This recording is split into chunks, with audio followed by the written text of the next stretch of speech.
Rectocolite hémorragique, maladie de Crohn, pourquoi vous ne devez pas perdre votre temps? Comment est-ce que tu as réagi lorsque tu as appris mon diagnostic de RCH? Au début, je ne savais pas trop qu'est-ce que c'était cette maladie, sur le coup, et à quel point ça pouvait évoluer et devenir si handicapante.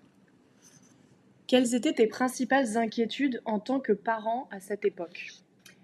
Sur les moments de diagnostic, je ne me suis pas tant inquiétée que ça, mais quand j'ai vu la maladie évoluer, je me demandais quel avenir allait avoir ma fille, quand ça me rendait compte de cet handicap au quotidien, tous les jours.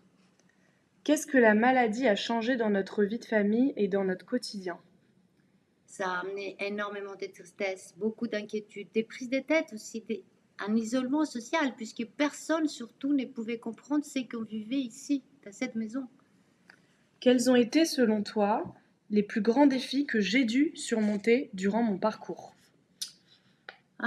D'abord, trouver ta place dans la vie d'adolescente, le regard des autres qu'ils avaient à ton égard, car les gens ne peuvent pas voir et comprendre cette maladie qui est invisible.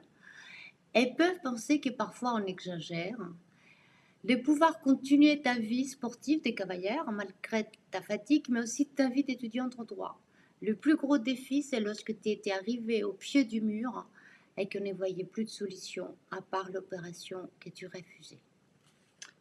Y a-t-il eu des moments où tu as perdu espoir, où tu t'es sentie impuissante? Au début, j'avais beaucoup d'espoir car je faisais confiance à la médecine. Mais au fil du temps, je voyais qu'on tournait en rond avec les médicaments. J'ai perdu espoir et je me suis mise à chercher comme une folle une solution miracle. Peux-tu décrire un moment particulièrement difficile que nous avons traversé ensemble et comment nous avons réussi à le surmonter? Tous les moments étaient difficiles. Chaque matin, j'avais peur de venir te voir. Je ne savais pas dans quel état j'allais te retrouver.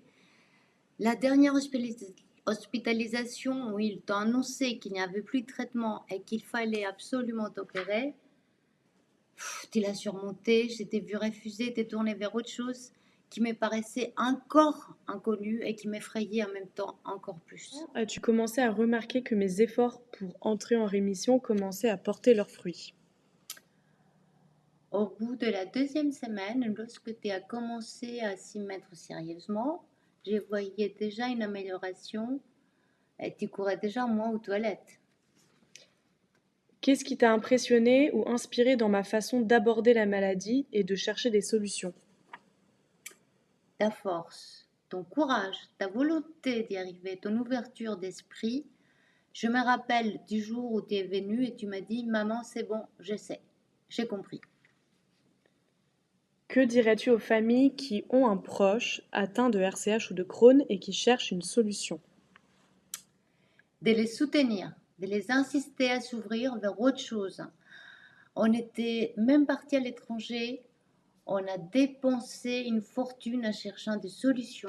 Si à l'époque il y avait un problème, un programme pardon, comme le tien, j'aurais foncé sans hésiter une seconde. On aurait gagné beaucoup, beaucoup de temps et beaucoup d'argent. Selon toi, en quoi ce programme peut-il changer la vie des personnes qui ont ces pathologies et de leur famille?